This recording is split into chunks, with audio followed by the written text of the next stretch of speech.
శ్రీమన్నారాయణీయం అనే మహాకావ్యం గురించి మనం పరిచయం చేసుకుందాం. ఈ శ్రీమన్నారాయణీయము వ్యాస భగవద్ రచితమైన శ్రీమద్ భాగవతానికి సంక్షిప్త రూపం.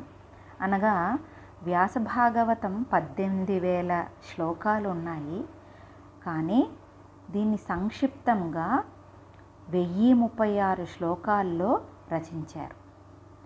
ఇది 100 దశకాలలో ఉంటుంది. దశకం అంటే 10 శ్లోకాలు, కానీ కొన్ని ఘట్టాలు పూర్తి చేయడానికి కొన్నిట్లో 13, కొన్నిట్లో 15, ఆ రకంగా 1036 శ్లోకాలతోటి మొత్తం శ్రీమద్ భాగవత సారమంతా ఈ శ్రీమన్నారాయణీయంలో పొందుపరిచారు.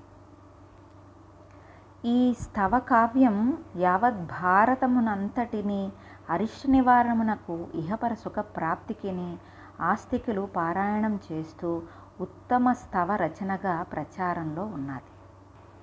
అయితే ఈ కావ్యాన్ని రచించిన వాళ్ళు ఎవరంటే నారాయణ భట్టులు అనే మలయాళ దేశ రాజులైన నంబూద్రి బ్రాహ్మణులు. వీరి తండ్రి పేరు మాతృదత్తుడు. మాతృదత్తుడు సప్తశాస్త్రములయందు మహాపండితుడని పరంపర వలన తెలుస్తున్నది. నారాయణ భట్టపాదులు జననం ఇంచుమించుగా 1560వ సంవత్సరం అని ఇతిహాసాలు పరిశీలించాయి. ఈ నారాయణ భట్టాద్రి గురువుగారి పేరు అచ్యుత పిషరిడి. ఈయనకి వాత సంబంధిత రోగం ఉన్నది. వారు ఆ వ్యాధిచే పడుచున్న బాధలు శ్రీ నారాయణ భట్టుల వారు హృదయాన్ని చాలా కలిచివేసింది. ఆయన విద్యాభ్యాసం పూర్తి అయిన తర్వాత గురువుగారికి గురుదక్షిణ ఇవ్వాలనే ఆలోచనతోటి ఈ నారాయణ భట్టాద్రి గారు యోగ సాధనాలబ్ధ శక్తి ప్రభావంతో భగవంతుని భక్తిపూర్వకముగా ప్రార్థించి తమ గురువులకు కల వాతరోగమును తనపైకి తెచ్చుకున్నారు. అప్పటికే గురువాయూరు క్షేత్రం నారాయణుని అనుగ్రహం వలన సకల వ్యాధి నివారకముగా ప్రసిద్ధి చెంది ఉన్నది. ఆ భగవాన్నకు వాతరోగ నిర్మూలకమగు ప్రసారిణి తైలముతో అభిషేకము జరుగుచుండెను.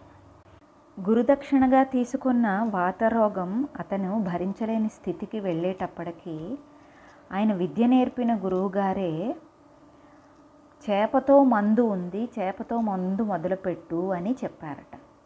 నంబూద్రి గారు శుద్ధ బ్రాహ్మణ కుటుంబానికి చెందిన ఆయన ఎలా చేపతో మందు అని బాగా ఆలోచించగా శ్రీమన్నారాయణ అవతారం మొదటి అవతారం మత్స్య అవతారం.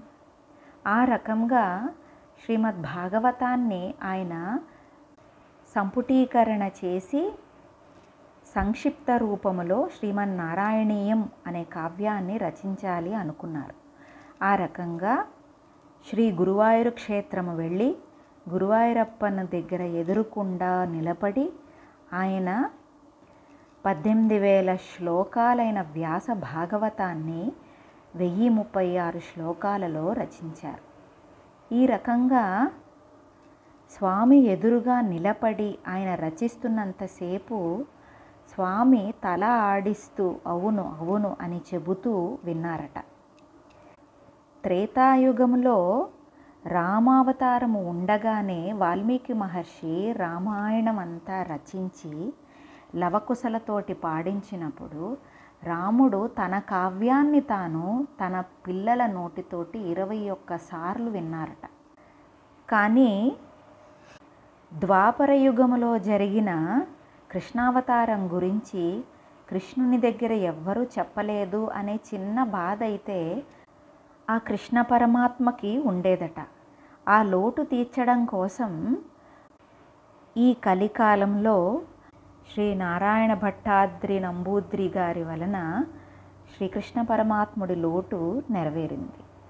ఈ రకంగా ఆయన ఒక్కొక్క దశకము చేస్తూ ఉంటే తల ఊపుతూ వినిన స్తోత్రం ఇది. అంటే భగవంతుని ఎదుట ఆయన గురించి వర్ణించిన విధానము అవును అవును అని చెప్పి గురువాయూరు అప్పన తల ఊపుతూ విన్న స్తోత్రం ఇది. ఈ రకంగా భాగవతం మొత్తం చదవలేని వాళ్ళు ఈ నారాయణీయం అనే ఈ కావ్యాన్ని చదివితే మొత్తం భాగవతం అంతా చదివిన ఫలితం మట్టుకు నెరవేరుతుంది.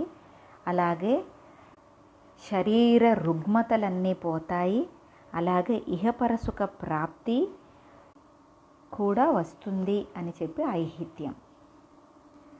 ఈ రకంగా గురువాయూరు క్షేత్రంలో నారాయణీయంకి అని చెప్పి ఒక రోజు కేటాయించబడి ఆ రోజు నారాయణీయం పారాయణలు కోవెల్లో జరుగుతూ ఉంటాయి. అంతేకాదు ప్రతి భక్తుడు తెలిసిన వాళ్ళందరూ అక్కడికి వెళ్ళి ఎంతో కొంత చదవగలిగితే ఒక్క శ్లోకమో ఒక్క పదమో ఎంతో కొంత చదివి కానీ ఎవరు అడుగు బయట పెట్టరు.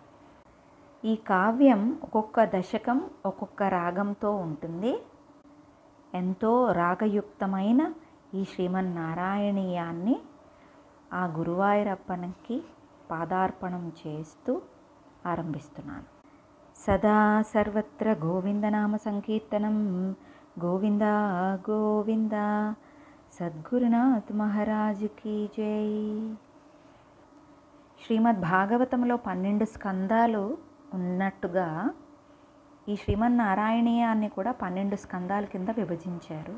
మొదటి 3 దశకాలు ప్రథమ స్కందం, 4 నుంచి 7 వరకు స్కందం 2, 8 నుంచి 15 వరకు 3వ స్కందం, 16వ దశకం నుంచి 19వ దశకం వరకు స్కందం 4, 20, 21 దశకములు స్కందం 5, 22 నుంచి 22, 23 దశకాలు స్కందం 6, 24, 25 దశకాలు స్కందం 7, 26 నుంచి 32వ దశకం వరకు స్కందం 8, 33వ దశకం నుండి 36 వరకు స్కందం 9, 37వ దశకం నుండి 90వ దశకం వరకు స్కందం 10. ఈ స్కందం 10 అనేది సంపూర్ణ అవతారమైన శ్రీకృష్ణ పరమాత్ముడి అవతారం. అందుకని 37వ దశకం నుండి 90వ దశకం వరకు శ్రీకృష్ణ లీలలు అన్నీ ఉంటాయి.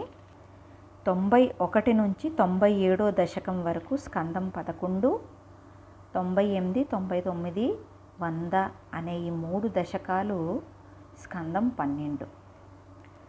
ఈ 100వ దశకం అనేది భగవత్ కేశాదిపాదంత వర్ణనం. కేశం మొదలు పాదం వరకు భగవత్ వర్ణనం. ఈ వర్ణనం చేసేటప్పుడు ఆ గురువాయూరప్పను ఎదురుగా నిలబడి సాక్షాత్కారం ఇస్తూ నంబూద్రి గారు పడుతున్న వాతరోగాన్నంతా హరించాడు అని చెప్తారు. ఈ కావ్యం చదివితే దీర్ఘాయువు, ఆనందము మరియు ఆరోగ్యముతో పాటు ఇహపర సుఖాలు, మోక్షం కూడా, స్వామి సాన్నిధ్యం కూడా దొరుకుతుంది అని చెప్పి ప్రగాఢ విశ్వాసం. స్వస్తి.